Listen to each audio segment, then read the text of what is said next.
It's a matter of days now before Samsung is rumoured to take the wraps off the Samsung Galaxy S5. And in our series of videos over the past month on the new smartphone, we've looked at all the latest rumours, discussed the likelihood of the specs that the phone could include, and this week we're taking a look at the competition. What is and what could the Samsung Galaxy S5 be up against? We'll start with the obvious, and that is Apple. Tim Cook & Co put the gauntlet down with the iPhone 5S, wiping the floor with the Samsung Galaxy S4. The 5S introduced Touch ID, and ever since then, every smartphone maker and his dog has been clambering to introduce your digits to secure your phone, and the Samsung Galaxy S5 is no different. Samsung will also need to compete with the camera on the iPhone 5S.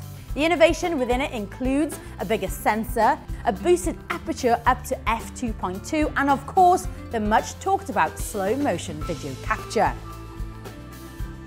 Samsung will need to offer more than just gimmicks in its new S5, and we're expecting a 16-megapixel offering and possibly a Lytro-style lens that will certainly pique our interest. On now to Sony, and the success of the Z1 is rumoured to be followed up by the Z2, also due for launch in Barcelona this week. Rumoured specs are a 5.2-inch display with a huge 556 ppi, making it 2K, a 2.3 GHz quad-core processor, Android KitKat, and a 20.7-megapixel camera. Pretty impressive stuff, and specs that look certain to challenge those on the S5. Sony's also been strong when it comes to the design and build of its phone.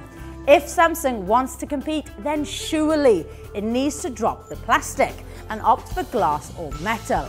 HTC is another one that's penciled in a superphone launch in Barcelona, and the mooted phone is the new HTC One, also codenamed the HTC M8. It also looks set to join Apple with a fingerprint scanner, and other headline specs include a Qualcomm Snapdragon 800 processor, a 5-inch display, and 2 GB of RAM.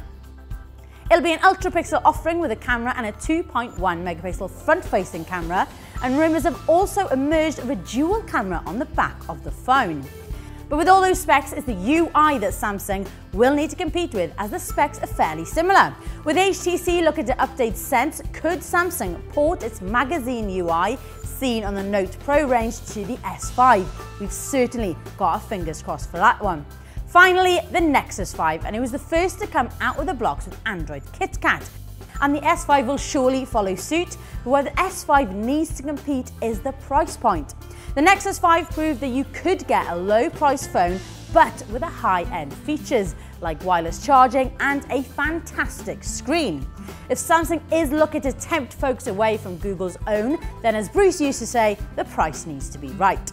What do you guys think that Samsung needs to do to beat the rest? Is there another smartphone that could trump all of these? Let us know in the comments below. We'll of course be headed out to Barcelona to cover all the latest mobile phone news, but to pique your interest, Samsung released a trailer today for the S5 launch, and here it is.